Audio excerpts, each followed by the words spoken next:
Hello, everyone. Welcome to Let's Talk Real Estate. Yay!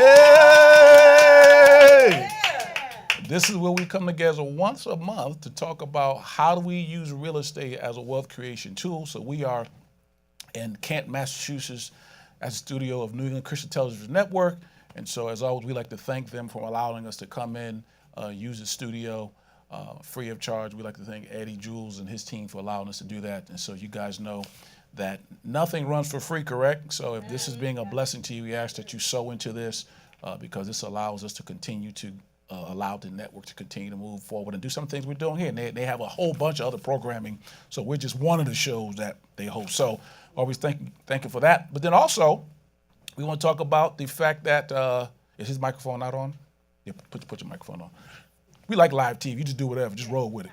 But, we like to talk about the fact that, y'all got me on my train of thought. I was in my script. It's all good. So what I'm saying that every month what we do is we bring a local person, so whether in New England, to come in and talk about how they are using real estate as a wealth creation tool. As you guys know, we just had our real estate creation summit a couple Saturdays ago, right? Many of you were there. It was a phenomenal event. So that was our second one we had. Next year, just to put these dates in your calendars, April 4th and 5th, we're gonna actually do 2 days. So April 4th and 5th, because what we found is that we're just rushing, trying to get people through, and it was just so much good energy and good information that we weren't able to get it all in one day. So we're gonna go 2 days next year, and so April 4th and 5th. So be on the lookout for that, and then also Junior and I were talking about a couple other things that we're going to do before that, to continue for the momentum. So, without further ado, what I want to do is introduce you to our guest for tonight. He is a local investor. He and I have really just starting to build a relationship. He has done a number of things around sales and entrepreneurship and the trades and all this. I'm going to let him tell you some of that stuff. But he's originally from Brazil, came here at the age of 7, and has built several businesses and is building a life. And so he is what we're talking about, the American dream. He's living that and developing that. So without further ado, I want you guys to give a Let's Talk Real Estate round of applause for Junior Dos Santos. Thank you, sir, for coming in. Appreciate you. Junior lives in Milford. So, Junior, look into that camera and introduce yourself, because I always like to say that you know you better than I know you. So tell the people who you are. I said a little bit, but give us the cliff notes of who you are. Guys, my name is Claude Dos Santos Jr., go by Junior. Came to the U.S. I was 7, so I'm actually living the American dream. That is possible, so... starting a real estate career, it's a fun time. I've done various things in life, and it's all about faith and believing where you can get to. Sky's the limit. So it's a nice journey. I was talking to Dexter before we started, and we are starting our relationship as of 2 weeks ago, because I was at the summit. It was an awesome time. And I don't even know what I'm excited to be here. Well, we're excited to have you here. One of the things that we were talking offline, I'll make it easy for asking some questions. He came here at 7, Yep. And was telling a story about, his parents going back to Brazil when he was 16 and a number of other things. And so one of the things I've enjoyed listening to him talk about it is his hustle. And his desire to do well, and so how he has used real estate. He has a car salesman background, so he's been on for lack of a word, the grind. Make things happen for a very long time. So talk to us about if you go to his Instagram page, he has several back companies. One of his companies that he runs. So talk about that they have beautiful tile work on his website, things of that nature. So if you need some tile people, I'm quite sure he can tune you on that. So talk about that company a little bit. How'd you start that? Because it says that you started in 2021. Yeah. When I saw that. So give some background on that. So that company started. I've been in sales forever, And people always ask me for help, and I was like, I'm going to start a company. And then I've always loved gorillas. Always like what? I've always liked gorillas. Huh, okay. Yeah. So that's where the name came from. Yeah, the silverback gorillas. Yeah, so that's, and I have a van. It's a big gorilla. Everybody that sees it on the highway, they say, "Hey, Junior, I just seen your van." So That's a funny story. That's how it all started, and from there I'm very particular with things. I love doing tile. I love stone. My family owns a granite company. That's where it all started. Okay. From a young age, my dad used to bring me to translate because he Wow. didn't speak English at the time. So, Right. I was 7, 8 years old, and I Right. used to go measure with him and stuff and translate. So you started very early, putting your hands to the plow, learning how to do things. That's where the relationship with my dad is like, we're super tight. Right. We're like friends. Right. He's my best friend. Right. So it's super cool. Yeah. Yeah. We talk about everything. It's like the person that I can go to when I need something. Right. Right. And the same way with him. Yeah. We were just talking about that over the weekend. I was like, awesome. This is all I wanted to hear from him, and me saying it to him again. So it's. And it wasn't even Mother's Day. I mean, it wasn't even Father's Day. It was Mother's Day on Sunday. Yeah, that's the funny part.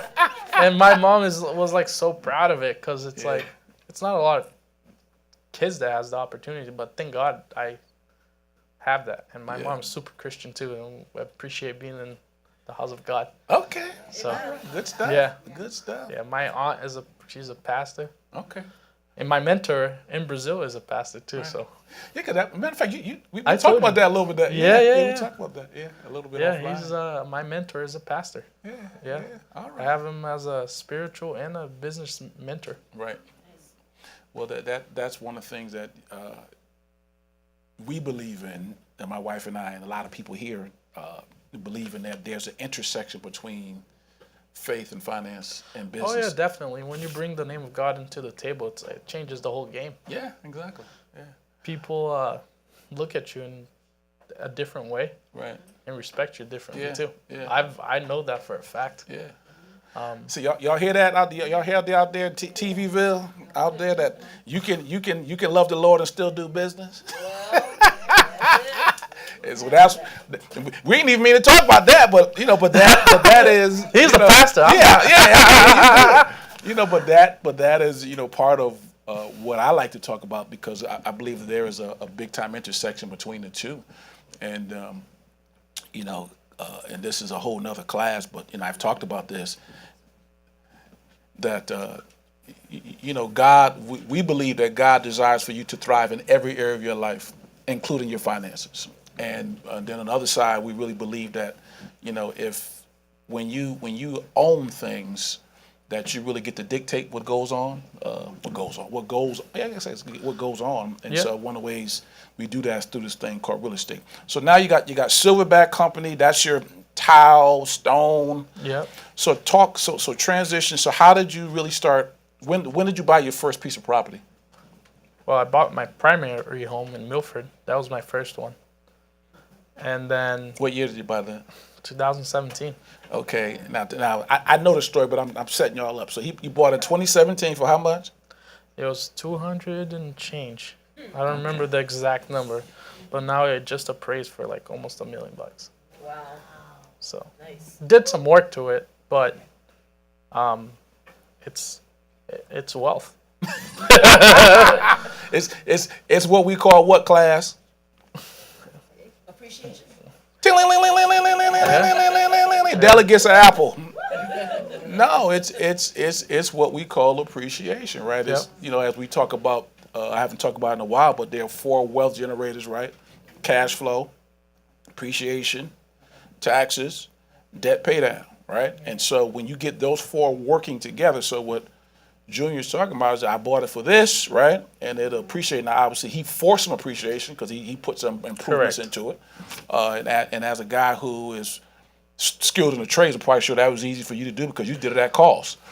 you know. Or And I learned one thing: I don't touch anything with my hands. Yeah, so you just I dictate a lot. I learned that at a young age. Yeah. He got other guys who comes in and do that stuff I just make sure it's done nicely and correctly. particularly. Yeah. So it's I tell everybody, I'm like, I know how to do it. I'll tell you how to do it. But I ain't doing it. I ain't doing it. I ain't touching it. Your time is worth way more on your hands. Junior, please say that. I wish I could get people to see that. When I'm talking to people around me, they do not recognize that time is your most valuable asset and commodity that you have, and that if you can pay somebody else to do that, do it, because it frees you up to go do a higher value things. Write in your notes, HABU. All right? Well, that's right. Write in your notes. This is a class. HABU. HABU stands for highest and best use.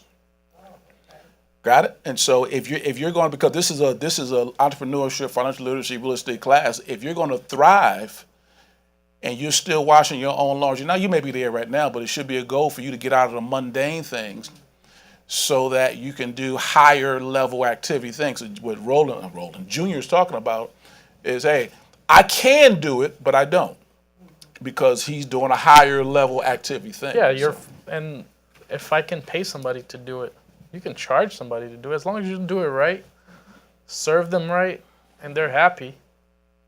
My phone's ringing. I go to the next job. Right. Yeah. And that's on the trade part of things. And then when you start getting into the real estate game, you got to pick up the phone. It's an opportunity that could be ringing on your phone. And you washing the floor. Exactly. So you could be missing it, the deal that was coming in. So you bought your first house, 2017, primary residence. Yeah. And I put a little bit of work in and appreciate it. Now, what was your first investment? So transition us to you as an investor. It was a 3-family in Milford. Okay. With me and my uncle. Did the first hard money with Rob Nichols. Okay. Also my mentor too. Yeah. So so we bought that. It was a 3-family. It was a side-by-side, 1-bedroom. Okay. And then another one on top. And I told my uncle, I was like, we have attic space here that's like 10 foot tall. Wow. So why don't I get creative and buy time and go to the town and do a 3-floor, 3-decker and get it approved. Okay. So I did that. So that was the first real estate part that I had to do all the paperwork for getting permitting, getting super creative with plans. Right. And moving step by step. Yeah. So it was a journey. Right. I looked. How long did it take you to do that, to work through the town and all that? It was about 2 months. Okay, not bad. So it was quick. Yeah, exactly. Because Milford, it's a small town. Smaller town, exactly. Yeah, so you get to talk to the people. It's actually very personal. It's not it's emails and blah blah blah. Yeah. And luckily enough, we knew some people in the town that helped us out. Right. Which is the number one thing. Golden. Yeah, it's who you know. Relationships, everything. Yeah, so it's and we put in, I think like at the time it was $300,000 into that property. Okay. So and then he I got out of the deal. He kept the property. Okay. And he's happy. So you say your uncle? Yeah. So your uncle bought you out? Is that what happened? Yeah. Okay. Yeah. Right. So he bought me out, and I continued my journey. Right. Yeah. So now I got a couple. Now talk about that, because I think, because I said many people here are on a newer side. You know, few of y'all who have done a few things, but you mentioned something that I think a lot of people don't recognize, is that when you get something, or even if you're looking at something, a piece of property, looking at ways to add more value. So you went in, you saw that the ceilings were high. Yeah. 10 feet, which is extremely high, because I think legally you have 8 feet is what? 7'1". 7'1", okay. Yeah. So if it's 7'1", I can do something up there. So you saw 10 feet or so, and you recognize that I can add value to this by doing something else. And so doing it differently. It was a 3-family. It was 3 apartments, 1 bedroom. Okay. So we got super creative and put the same space. We just used three apartments, 3 bedrooms now. Okay. So we got with the same space that was there before, Right. but just misused. Exactly. So that's the number one thing. Yeah. Right. And so what he's saying is when you go into properties, you got to be thinking about, obviously you're looking at what you're looking at, but what other ways can I reconfigure this? You know what I mean? And I think, Yeah, layouts is yeah, the yeah. most Oh my important goodness. things, yeah. Yes. How if you can change the layout somehow, and maximize that space, it allows you to be able to do whatever. You know? Correct, yeah. Yeah. So that's one of my main things too. I can look at things and make it look different. And I think one of your questions that I even saw, it was like jumping ahead, is like how to be creative with design. Right. Like you can save money and you just have to shop around with products. Talk more about that because we didn't we do a design show for y'all? Yes. Pastor Kendra and I did. Yeah, so we Yeah. did a design show, and my number one rule when it comes to investing, when it comes to design, is that you're not going to live there. And so a lot of people get bogged down of I want this, and they have their personal touches in it, and I got to talk Yeah. people off the cliff sometimes. But like, you ain't living here, so even though you may like this particular style and color, you sort of out of I'm gonna say take the glam out of it, but it's you have to appeal to the masses on some Yeah, level. it's one of those things. The simplest it is, it looks better. Right. Especially with rental properties. I guess I feel like that's what they're looking for, wealth, right? So that's the rental properties is easy. You go in, you buy a little 1x6. I'm gonna say it in other languages, in construction language. It's just a straight without the whole cove bases and that everybody loves. You just make it simple. Everywhere one color. And the vinyl, it's the vinyl. Light vinyl.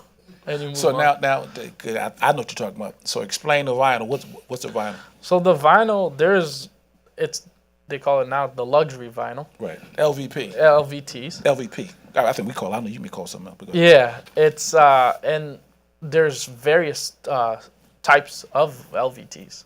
There's the cork backed, there's the rubber backed, and I like to use personally the rubber backed because Okay. it's you can have pets, and it's waterproof.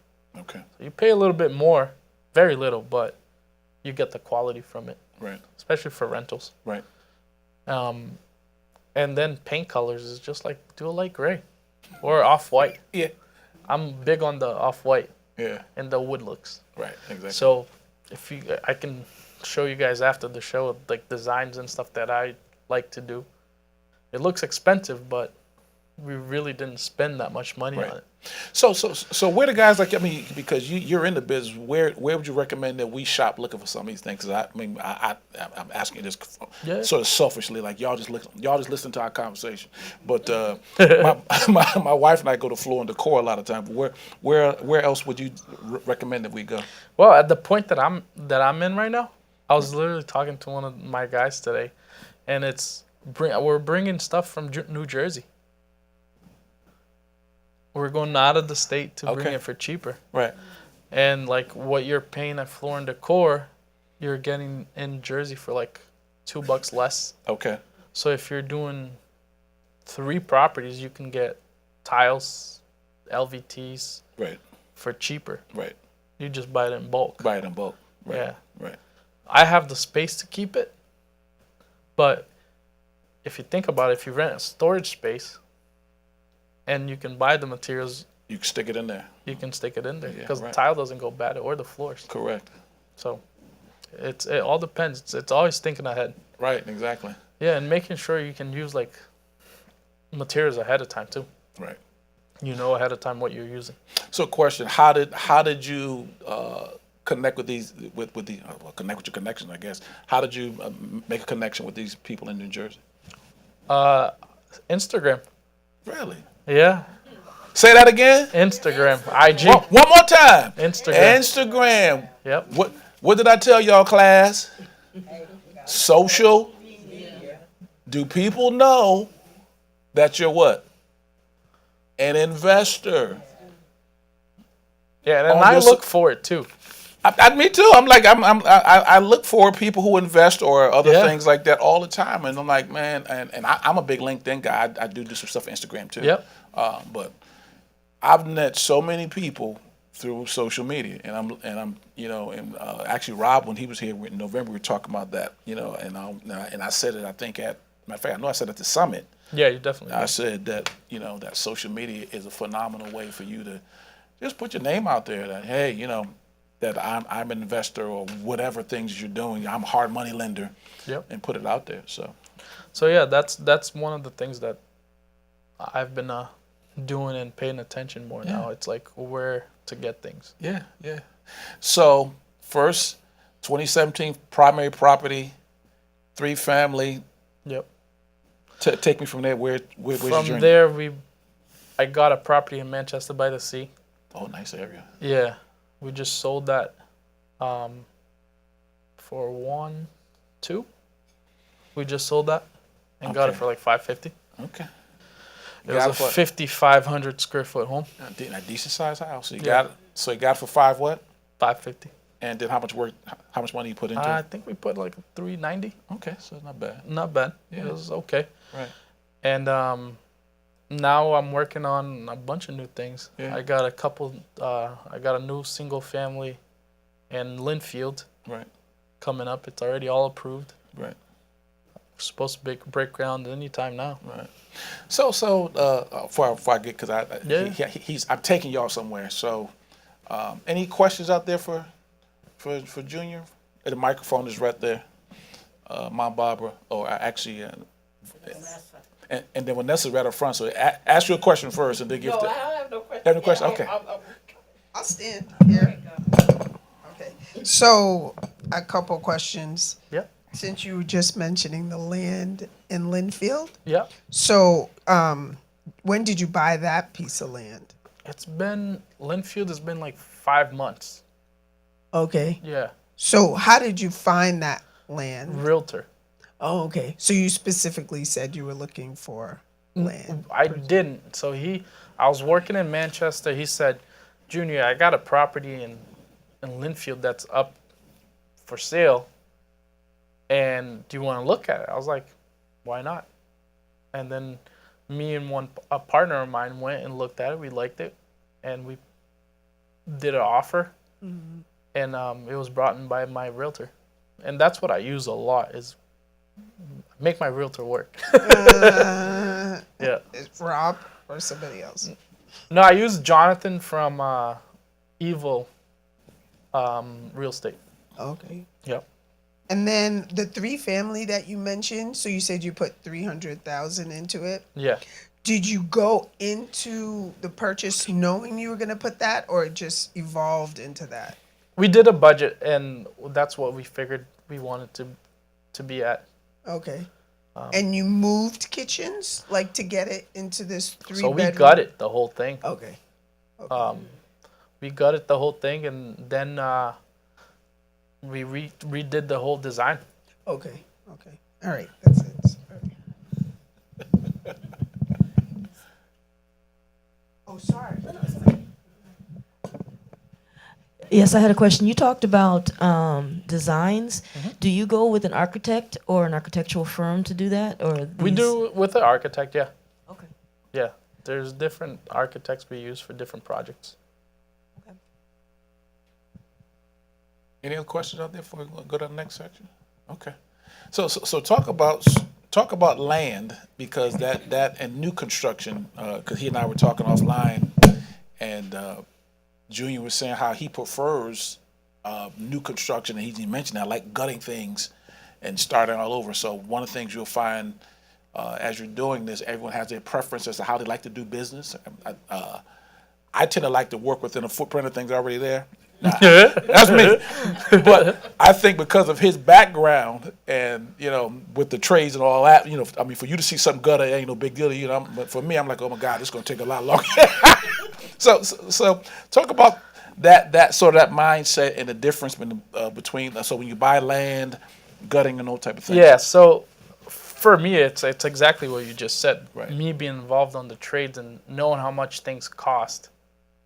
is very easy for me to go in and say I'm gonna gut it versus doing like a spot plumbing or doing Right. just opening up the area to change the valve or just just breaking the cabinets and just doing it all over again. Right. It's for me it's easier to have no surprises and spending more money Gotcha. to push it in. Because that's what will happen as the flips that we've done. You think you're going to be one thing, and then you start opening up walls, and then inspectors come, and then now you have these And then you have these to costs. be all under New construction. construction. Yeah, exactly, which is a whole nother ball game. Yeah. And then if you're working with the older houses, you got the grand old those the big pipes, the Cast iron. pipes, and then you have to go from the third floor to the basement and change the whole thing and put the pipes together. So it's why not just rip it all off and do it And start. if you have the budget. So yeah. and the most important things is from the beginning, just make sure put that budget there. Right. That if you don't use it, you don't pay for it. Right. So in other words, just allotting for that type of work going in is Yeah. what you're saying, right? So and then from new construction is different. It's a lot more work before. I was about to ask you that. Yep. It's a lot more work before you break ground Right. because there's zoning, there's the planning boards that you have Right. to, and then depending on the town, there's the design that you can go into, Right. and then Right. you got to be careful how you approach the town. Yes. So I like doing a lot of modern builds, the big boxy stuff, Okay. versus the colonial. Right. So I get a little. You're the guy my wife and I talked about. Yeah. It'll be like, who put this modern house over here? It was you. Yeah. I'm that guy. It's not. I don't like to put up colonials. I like the flat roofs. Yeah, we do because sometimes we go through Needham a lot, and I don't know if you know what Needham. Oh, yeah. If y'all go through Needham, that's what you see going on all these there. People just either knocking these smaller houses down and they're putting up a lot of modern houses. I'm like, hold on, that doesn't fit the changes motif of the neighborhood. It changed the whole dynamic. Yeah. Yeah, and you get pushbacks from those I'm things. quite sure you do. Yeah. Yeah, so you gotta. Sometimes I just push and show the city just the plans Right. and not show the design of the house till the end. Until it's too. Until it's all approved. Oh, I didn't show y'all that. Yeah. I'm sorry. That's a funny story. I just had Linfield. It's a super modern house, Okay. and Linfield is a very Yeah, exactly. I don't even know how to say- Suburban, Suburban, colonial, yeah, exactly, that's design. Yes, big and we're time. putting a 4,900 square feet Okay, big house. box Okay, with Space. different designs. okay. And then on the end of I was applying for the permit, the inspector was like, "Can I see the design for this house?" And I brought him the plans, and You're like, he was "Huh?" like, "Oh, okay. So now I need this and this and that. Yeah, okay. So I need the engineering plans, because it's a funky house. He doesn't. Right. Even, Yeah, he just said it's a modern house. It's a funky house. Right. So I had to bring him the engineered plans. Right. So you get a little feedback from I'm quite sure. from yeah. the guys. Yeah. It's fun though. Yeah, because what I found in particular, and you said it earlier, every town is different. Oh yeah. Every town. Totally, yeah. Boston is different from West Bridgewater. West Bridgewater is different from New Bedford. New Bedford is different from Taunton, and you really have to learn how to navigate that. You know. Yeah, once you learn how to navigate with the towns and be friendly, I guess with Yeah, the exactly. people. Yeah. It's just gotta be humble going into to the city and how to deal with it, because Right. your first impression is everything for Everything. for it. So Everything. Yeah. Everything. it's quite interesting Yeah. Yeah. how you deal with different towns. Yeah, yeah. Yeah, we've had an interesting West Bridgewater project that's been going on way too long, but that's been interesting. But the work that we've done, like in Boston, we've had good relationships. People in New Bedford we have great relationships with, and so it's like being proactive, So Correct, yeah. So when you're going into places, introducing yourself, hey, this is what we're looking to do, and like you said, endearing yourself to people. it works. Yeah, it's a people's business, right? 100%. So if you're a likable person, you're gonna do well. Yeah. So talk about so we got the first house 2017, did some with the 3, did the Linfield. So to talk about some of the things we were talking about offline, because one of the things that Junior is talking about is he's scaling up faster. So talk about some of your scaling activities. So yeah, so we went to the summit. We're to the summit. We went to the summit. It started there. I met Tommy Jones, and he gave me a good advice, and I followed it. And Tommy said to me, Junior, meet people within the syndicates so you can get in with them first, versus you going and trying to making an offer on like a 50-unit building, and you're not from the area, you're not in the syndicate. So get into a syndicate first. So I listened to him, and this past weekend I did a multifamily mindset with people that's doing deals from like Arkansas, Alabama, Oklahoma, like merging markets. So it's one of the things that I want to get into. And you don't need money. You don't need to have your own money. It's all about connections and networking with people that has to spend the money that you need. Right. So that's the beauty of what I've learned throughout my journey is networking with people, make sure you have a good impression, and then go up and learn how to raise money. Right.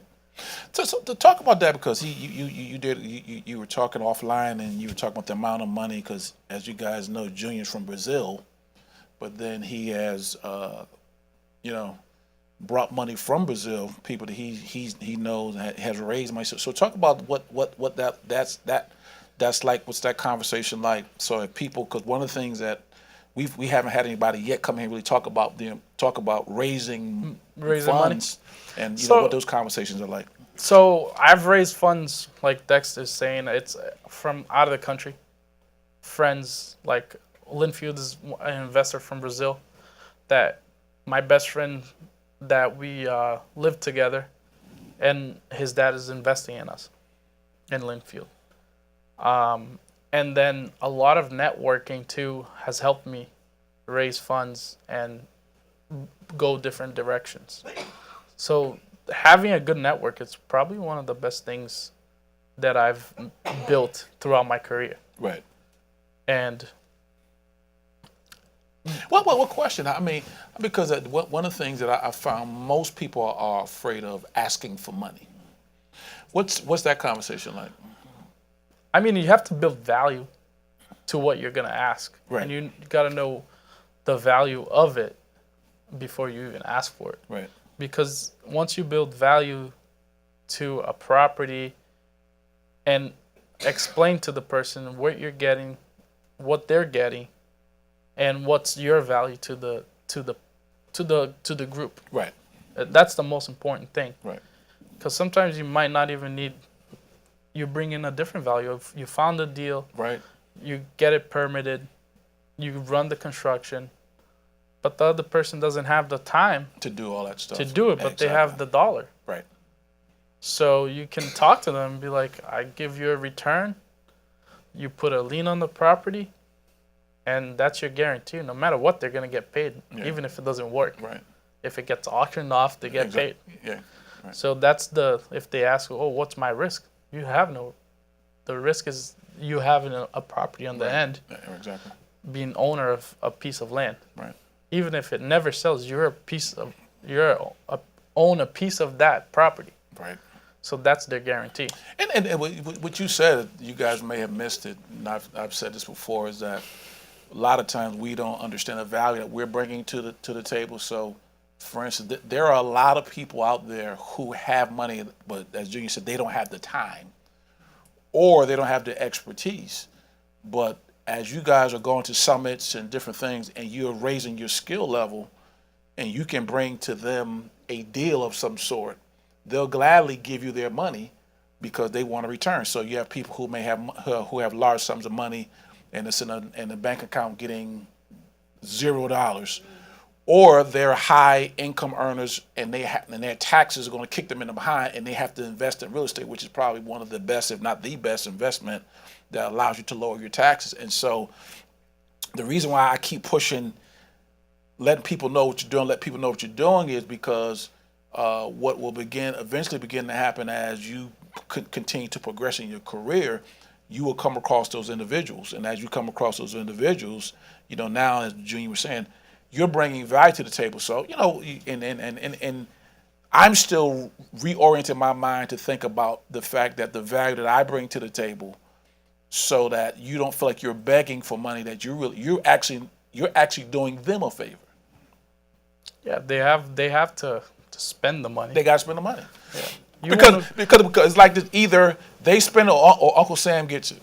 Or the bank is using your money, not paying you anything for it. So it's like, if it's sitting on the bank, the bank is using it. Yeah, so it becomes a win-win situation. Yeah, so it's I'm always looking for money. Yeah, yeah. I mean, and it's true. And it's like, I heard this was years ago when I first started getting into some of this stuff. A lady was like, "I'm always looking for money," and she was in some different part of. She was in Missouri, I think she was out of, because she had a large organization. She's like, "I'm always looking for money," and so even though I have some of my own money, I don't want to put my own money, and so she's always looking for investors. Like I'm always talking to you guys about. Looking for contract. You're always looking for people. So you're looking for contractors, you're looking for money, you're looking for partners. And so the more you can begin to put out there what you're doing, and I don't want to say like in a woo-woo thing, like you're attracting it, but in actuality, you are attracting it because you're putting it out there. So as we know, you're sowing seed, right? And you have to reap. And so as you sowing out there what you're doing, you begin to have interactions like this. A couple weeks, I didn't know Junior except for through a WhatsApp app that we're on together. Yeah. And so, but as we put ourselves out there, continue to put ourselves out there, we meet more people. Now you meet more people, you meet more influential people and some people who have money, who are willing to invest in you if you know what you're doing. Yeah, and if you know your own value, right? You explain it, you can sell yourself, right? Right. You got to be a salesperson to sell yourself. So that's and it goes back all the way back to where it all starts. Right. It's where everything begins. There's always a reason why you had to go through that path. Right. So you got to just appreciate versus complaining. That's a big thing, and it's Well, go back. It's biblical too. Yeah. Well, tell you straight because you're exactly. So you talking about 16. You doing some things, but then you were telling me that you sold cars for a while, and I sold cars for a different number of dealerships. Yeah. Made good connections till this day. I'm blessed, and I'm still friends with a lot of guys from the car industry. Right. And it's one of the businesses that you just need a pen and paper and you can make $200K. So it's a undervalued sales position, but it's pretty gratifying. Right. So it's all about the hustle too, right, and how much you want thing. And that continued to my real estate investment, and it keeps pushing me on. Right. It's the hunger, because every day you start from zero, and then if you invest more on yourself, you're gonna get somewhere else. Right. We'll talk about that, because I think you may not want to say how much you invested off, but you were talking about the event that you went to, I think last weekend, and how much you've invested in yourself, and we've talked about the importance here of being willing to invest in yourself. So talk about how has your personal development, so on your own stuff, but also in the area of real estate, how has that helped you build your career? Well, it's all about investing in yourself, reading a lot. It's listening to people that has gone through it, and you become like a sponge pretty much. I call myself a sponge. Everywhere I go, I take a little bit from this person and make it my own way. I go over here and listen to another person and make it my own way. It's always be a sponge and always be a child. Kids are always learning, right? True. And I always go to a place and I'm always learning something new. It's just being humble to listen and not think that you know everything. Right. That's the main thing. It's like sometimes you you've taken 20 steps, but take 10 steps back and start all over and listen to a different person. Maybe Dex thinks a different way than I do. Maybe I can learn I'm definitely can learn something from you guys, you know? Right. I'm not the smartest guy in the room. I'd rather be the guy that will listen to everybody and be quiet and learn from everybody. Right. So it's gratifying. Yeah. It was what we were talking about offline, the willingness to stay a student always, you know. Yeah. And I feel like that's the toughest part as you get older and as you're accomplishing footsteps. Right. But sometimes you need a little Well, slap on the back I think how you do that is you get in bigger rooms. Yeah, always pushing yourself. Yeah, you get in bigger. You start at rooms maybe like this, and then you go to a room like we had a couple weeks ago, like the Summit, and then I've been in bigger rooms where, and I always tell you guys this: getting in rooms where you feel like you're stupid is good. Yeah. Where you have to go like, what is he talking about? You have to they talking, and you be like this underneath the table, like I didn't understand a word. I don't know what that dude just said. So I'm googling my barber like underneath there, like what did he just say? Oh, that's what that means. It's like Tommy Jones said. He was in a room. Yeah, he was like jet fuel, talking about jet brokers, and he was like, what the heck you guys talking about? What is a jet fuel broker? Yeah, those are rooms that you need to be at because that means that you're growing and expanding. And we took them out to dinner, him and LaShawn and Rob, and then Tommy and his boo. And and I'm just sitting there listening to the conversation. And I'm just like, this conversation is just where they're on a whole nother level than we are right now. And that's the type of people you want to be around. Yeah, that's the conversation you want to be around. People who talking about jet fuel, and we talking about that on this level. But you will never outgrow or never get to the level you want to get to hanging around the people that you're at right now. So there's a survey that they've said that you're the average, your income is the average, the top 5 people you hang around the most. So if you hang around everyone who makes around $50,000 a year, you're probably right around that and we obviously know it's not all about money, but it's about anything. We said many years ago if you hang around five broke people, you'd be 6. Because it's just who you hang around, and so as we're looking to upgrade who we hang around, so like I said, selfishly we do these interviews, hang around people like Junior and other folks because I recognize that I'm endeavoring to upgrade myself, but also endeavoring to upgrade you guys, where you're starting thinking about, wow, I can do more, I can get in bigger rooms and so on and so forth. So you got that now talk about, because any questions out there, because I'm doing a lot of talking. Any questions? And then we could talk offline after we say bye to them anyway. We could do that. So talk about some of those areas because you mentioned that looking into other markets. I know emerging markets. So right now Vanessa's she's investing out of state. Della's investing in Rhode Island. I'm thinking, I got some stuff in Connecticut, but just inherited that stuff. But no one else in there is investing out of state as of yet, right? Okay. So talk about investing. Well, define what is an emerging market, why we should be doing that, and talk about that.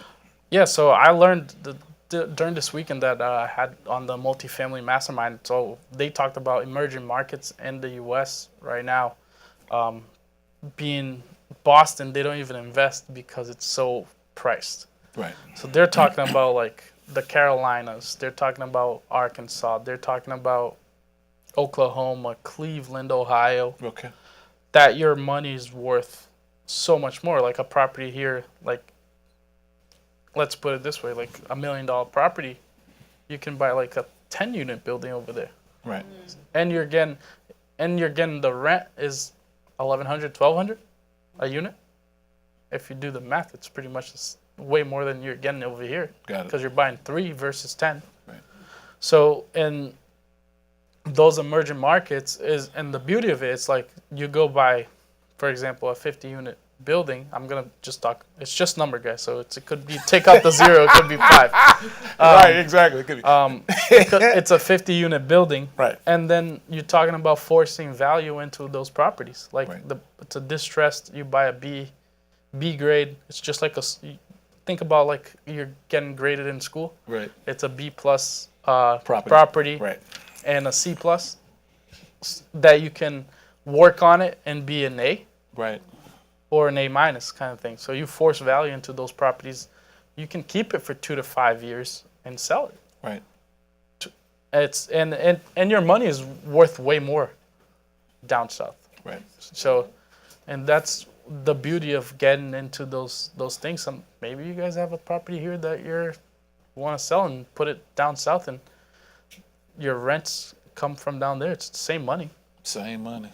So, and those are the emerging markets. As to answer the question, is where jobs are going. You Right. see a lot of companies going down south, going to Texas, going to like Tennessee. You see a lot of tech. You see a lot of pharmaceutical, even leaving our area, which Right. is one of the biggest pharmaceutical Areas. in the U.S. Right. Leaving here, going to the Carolinas. Right. So and it follows jobs. Got it. So that's what it is. Right. And I think that you said Cleveland. I have one of my contacts. He's in Cleveland, but he also lives in North Carolina. Actually, I spoke at a conference with him last year. And he was like, "Yeah, Dexter, I got this." He got like a 7-unit in Cleveland for like $200,000, and he showed me pictures of the place. I was Yeah. like, "Wow, that's nice." And so it is. If you can think outside of your area, Yeah, think You outside know, the box. yeah, Think you- simple. Yeah, you can work, because I think, and I was just my number one rule: if I invest out of state, if I get boots on the ground, whether I have them or if I can develop them, Yeah. you can invest. And anywhere. that's what the biggest with these masterminds. That's where they have people that are doing deals on that area. Okay. With the networking, Right. that's where you're getting. Got it. Pretty much, that's what you're paying for these masterminds. It's the networking. Exactly. Who's doing deals out there, Right. and you say, "Oh, Dexter's doing deals in Cleveland. Right. Let me pick his brain." Right. And they're always welcome because it's like a brotherhood. Yeah. Exactly. So- Well, and I mean, I've always, the investments that we've made in like masterminds, it wasn't even really the information that I received, even though it was good. It was, to your point, it was the connections that I made. Yeah, And there. we've made a lot more money probably, or saved a lot more money after connections, because I can make one call, say, "Hey, yeah, I know Junior, such and such." "Oh, Junior, I know him." And it's a warm relationship. Correct.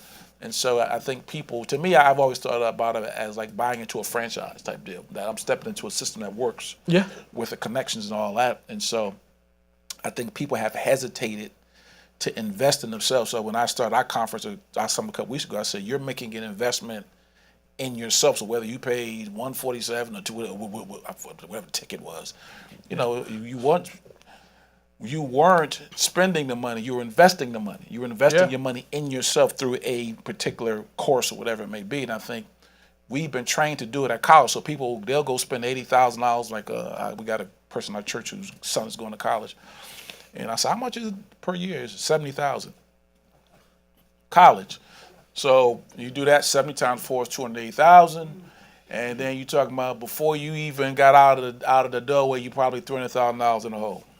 Without a guarantee of you having a job and so on and so forth. Where, believe me, if you spend $208,000 on your own education in real estate or whatever you're doing, I guarantee you'll on a minimum 10 times that.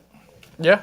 And that's how they calculate for multi-units, 10 times. Right. Everything you do. Yeah, exactly. Yeah. So, Yeah. So, that's been my experience. If I can 10 times whatever I'm investing, I'll do it. yeah, it's super Because it's worth interesting. it. Yeah. And it's all on yourself, too. Oh, say that again, Junior. It's all investing on yourself. Yeah, because if you're lazy. Yeah, you can't be lazy. But and I don't even think it's laziness, because I think if you're in a room like this, you have some ambition. Yeah. And if And you have if some you desire. like what you do, is never a Yeah, job yeah, too. So yeah. But I think the biggest thing is fear with what stops people. Is Yeah. what been my experience, as I've. Yeah, well, that's a form of fear. Is that you're afraid that you don't get the Junior just talked to you about raising money. So if that's not it, yeah, you make a group and get Collect- 5 from this Yeah, person, exactly. 5. Yeah, Oh, yeah, we can do something, Yeah. And that's why out of state you can buy a single family for like 70 to 100,000. Man, And if you please. think about it, it's 20% of that. It's Right. 20,000, so it's Right. four. You can only 4 people, $5,000 each. And finance the rest. And finance the rest. Yeah. Rent it, keep Yeah. going, refinance, and go. Yeah. Yeah. Yeah. Yeah. Yeah. Any more questions? Because we got about 9 minutes left, so I want to give you guys opportunity if you want to ask any questions on camera. If not, like I said, we'll do some things off. But my sister here. Give I it. have a question. Not you, Vanessa. My sister back here. You my other sister, but that my sister right there. I don't know who she is yet. I don't know. Go ahead. You. Thank you for taking my question.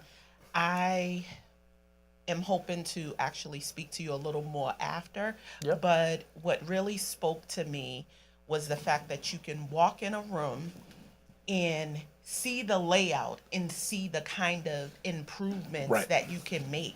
How can virgin eyes see what you see? It's tough. It's Great experience. question. Yeah, great It's a tough question. It's a lot of people. They're in the business sometimes and they can't see it. So you're saying you're a house whisperer? Hey, sometimes that's what we call ourselves. Yeah. You're a house whisperer. Yeah. You gotta fall in love with the house. It's every house is a different love. You know? It's you gotta enjoy what you're doing. That's the number one thing that I feel like that. It's never a problem. It's always a solution for me. I love what I do, so I go in I wake up every morning. I'm excited to wake up, not to sleep. I'm excited to wake up. Get up. Yeah. Yeah, every Friday, I think I'm excited to be Monday again. Dexter could see in the group that we were in. Yeah, exactly. I'm like, I'm excited. It's Monday. Yeah. That it's the energy that you put in, and it's the energy that you bring to the place too. Yeah. Did I answer your question?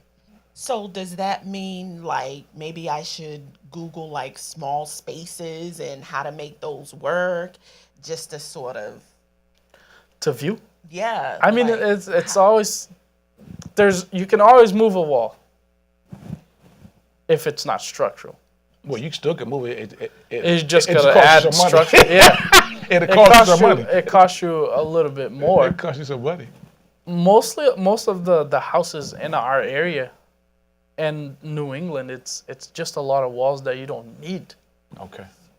If you pay attention. True.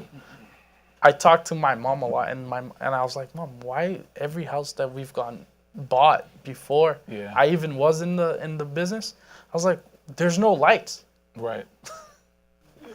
There's no lights. Well, you think about how people lived back then, and everything was really compartments. So you had dining room, living rooms. Yeah. And living has changed, and so we still have those houses. You know what I mean? So now what lately has been the open concept. Yep. Over the last maybe 10 or 15 years, but prior to that, every there was a room, there was a wall for everything. And so now you go into these houses and you're like, to your point, I don't need all this. But I would say to piggyback off what Junior said, my wife's not here tonight. She just started watching HGTV, A&E TV, and just started watching all those shows. Now, a lot of it is fluff because it's for TV, but some of the things, the design stuff, it sort of gives you an eye for certain things. And for years, I used to go through her and she'd watch it. I'm like, I ain't watching that, but now I watch it now. But, and I think, in my opinion, he's more experienced than I am. I think great design starts with getting a sense of what the house was when it was original. And if you can bring it back now, then, because really what you're doing, because in New England, what we're doing is we're modernizing old stuff. So now you're moving walls and all that, but the house does sort of give you a sense of how crazy people do crazy stuff with houses. You walk in, you're like, who did this? But what happens is it's the owner, and they can do whatever they want to do with the house. It was their house, right? But now you're coming in and you're trying to retrofit and change things. So that's why Junior said he likes to just knock everything.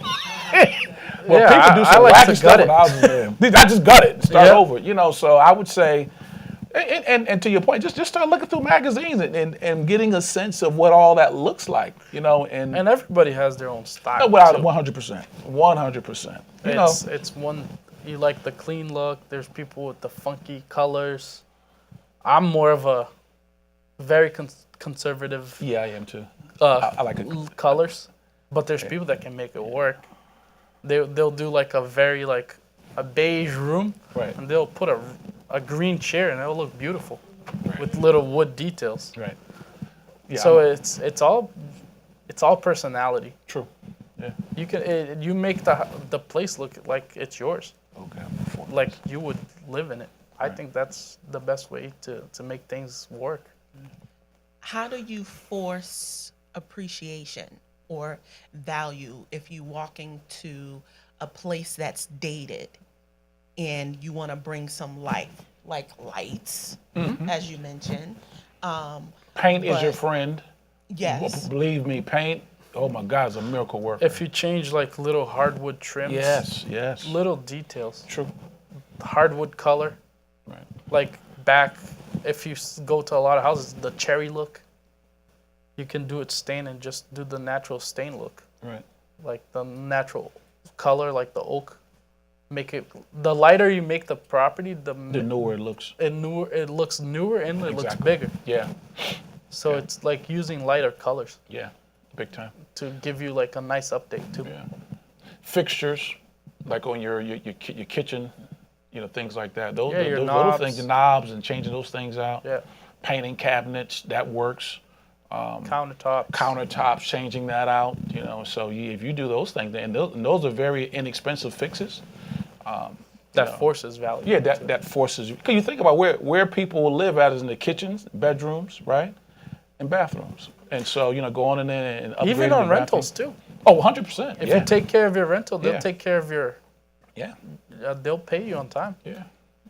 You know. So, so that's why we said earlier it doesn't take a lot of money to upgrade the look of your house. It just takes knowing what areas to put the money in, and so if you do that, it will upgrade the value. And then obviously you got other things you do, like if you got new windows and stuff like that. But if we're talking about on a budget, if you paint, change some fixtures out, countertops in the kitchen, it'll be sweet. And it forces value for rent and the price of the house. Correct. Top dollar. Yep. Top dollar. Yep, and that's why the LVTs are so popular today because it looks good and it's cheap And it's durable too. and it's durable. Yeah. Well, we got 1 minute left. Junior, look in that camera and tell people how they can get in contact with you if they want to. You guys could either call me, text me at 508-801-9770. Say it slower, man. You said too fast. I'll go slow. 508-801-9770. One more time. 508-801-9770. Feel free to text me. You have an email too? Because Junior back there, not Junior, Eddie said, Oh, send my- email. My email is claude@silverbackco.us. Again, Claude, CLAUD, @silverbackco.us. I can go to my car and grab you guys all cards. It's way easier. Yeah. Give it up for Claude. Thank you, guys. Junior. Well, this concludes Let's Talk Real Estate for this month, guys. So I think June we'll do a session. We'll take July off because I like to go and play, and y'all go outside and play in July. But June we'll do one more session. We said you guys came in late. Some of you did. April 4th and 5th is next year's summit. So put that in your calendars for 2025. We are also doing a 6-week summer school. So some of you have already signed up for that. So I got 6 more seats left for that. So we're gonna start that on the 28th. So so if you want to avail yourself of that, let me know. We can talk to you about signing up for that.